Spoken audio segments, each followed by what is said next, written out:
Bonjour Monsieur Parmelin, je m'appelle Morin Rochard, je suis agriculteur. Je m'adresse à vous car beaucoup de questions se bousculent dans ma tête depuis l'annonce des assouplissements sur l'importation des denrées alimentaires. En premier lieu, je vous remercie pour votre engagement à nous défendre car je sais de sources sûres que vous n'avez pas approuvé ces mesures. Ceci dit, et je me dois de vous le rappeler, cette décision dépend de votre cercle d'influence. Votre fonction est aussi de nous soutenir et fait partie de votre engagement envers nous, agriculteurs.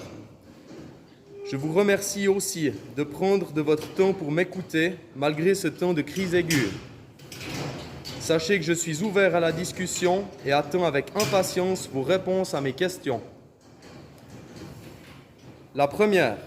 Voici 2 mois que le Covid-19 nous plonge dans une crise importante et mondiale. Mais depuis combien de temps l'agriculture suisse est-elle en crise?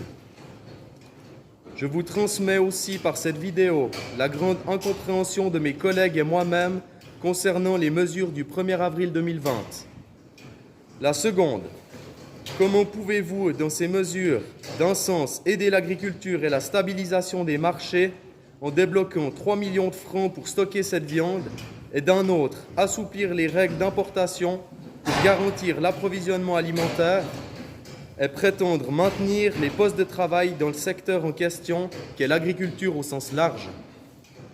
La troisième, ne devriez-vous pas inciter les consommateurs à acheter des produits suisses et de proximité en cette période si particulière? Ils ont probablement pour certains plus de temps pour les cuisiner et repenser leurs habitudes de consommation et ainsi rejoindre le nombre croissant des consommateurs qui ont décidé d'acheter suisse, local et de saison, pas comme ces fraises d'Espagne en février et ces tomates d'Israël en janvier. Ne croyez-vous pas que l'on vit une opportunité d'enrayer ce système scandaleux et ainsi de ne pas promouvoir ces produits qui ont fait 10 heures d'avion ou 3 jours de camion? Alors qu'aujourd'hui, les consommateurs recherchent la traçabilité, la qualité des produits et le bien-être animal, cette décision va à l'encontre de toutes ces valeurs.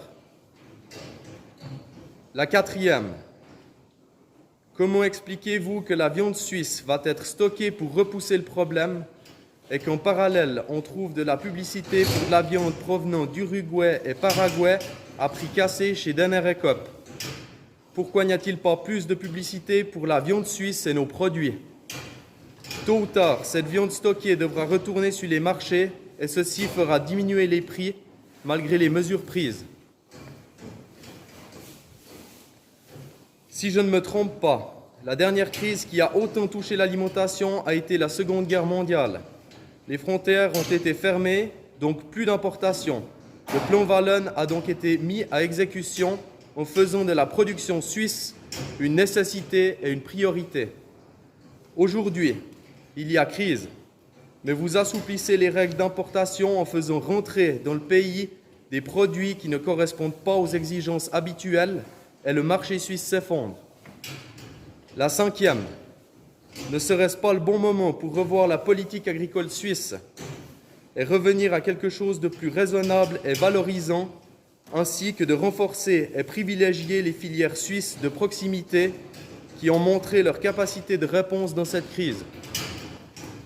Aujourd'hui, nous exigeons d'être payés et respectés pour la qualité de nos produits, c'est-à-dire avec un prix d'achat de la production qui prend en compte les différentes prestations écologiques et le bien-être animal qui sont au centre de notre activité, plutôt que d'être subventionnés pour ces derniers. Pour terminer, je vous rappelle qu'il y a des choses qu'on n'oublie pas dans la vie, comme manger, nos besoins quotidiens, mais surtout nos valeurs et nos racines. Où sont les vôtres, Monsieur Parmelin? Prenez le temps d'y réfléchir. À très bientôt.